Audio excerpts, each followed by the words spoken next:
Everything is escalating and becoming deeply shrouded in the flesh of profound, serious hatred. Time will inevitably pass. And if all this chaos eventually comes to an end, then as the world painstakingly clears the rubble, carefully washes away the blood, and meticulously scrapes the soot from its own shattered Versailles, it will truly howl in anguish, mourning its own profound foolishness and tragic blindness. The world will not understand how did it happen that we, so wise and forewarned, once again allowed a Hitler to grow up right next to us, once again allowed a global war to emerge. So the highly logical types will probably search for the reasons behind Russia's descent into brutality and brazenness. And here a natural question will arise. How did it even happen that for all 4 years of occupation, Putin's chief toads were allowed to hop around the world, lying, being rude, and intimidating people with impunity? In this case, we are talking about yet another speech by Lavrov, where once again he claimed, first of all, the usual lie that Russia does not target civilians, and in general, that any European contingent, should it appear in Ukraine, would for some reason become a legitimate target for Russia.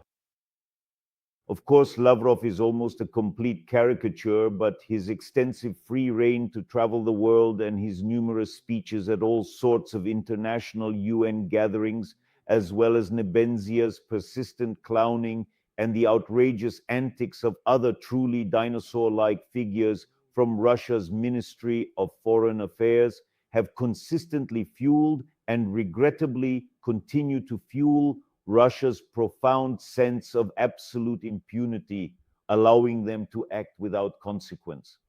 This deeply concerning behavior has significant implications, and this utter impunity is perfectly and completely converted into a growing, increasingly brazen and audacious attitude.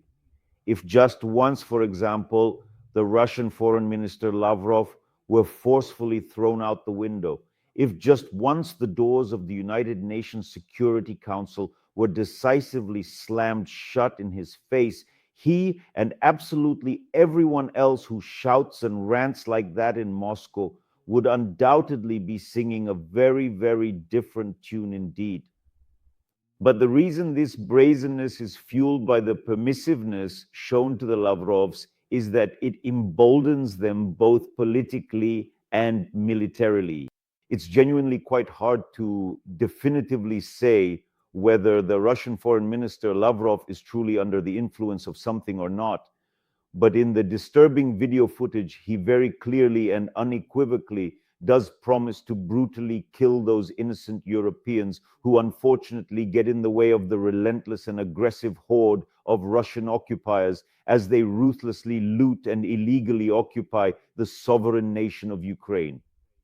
Well, honestly, at this point, only being under the influence of substances could justify such speech. And the Europeans, they obediently listen to this criminal nonsense and make little notes in their gloomy notebooks. And this significant diplomatic arena, which is also profoundly important, has quite imperceptibly become the very crucible, indeed the very flask in which Russian fascism was not only cultivated and nurtured, but also significantly strengthened and ultimately legitimized within this complex international context. Of course, it's clear that Lavrov's true place is only there, I don't know, in a big laboratory jar filled with formalin. The lid should be tightly sealed and stamped, and ideally, the glass of the jar itself should be opaque,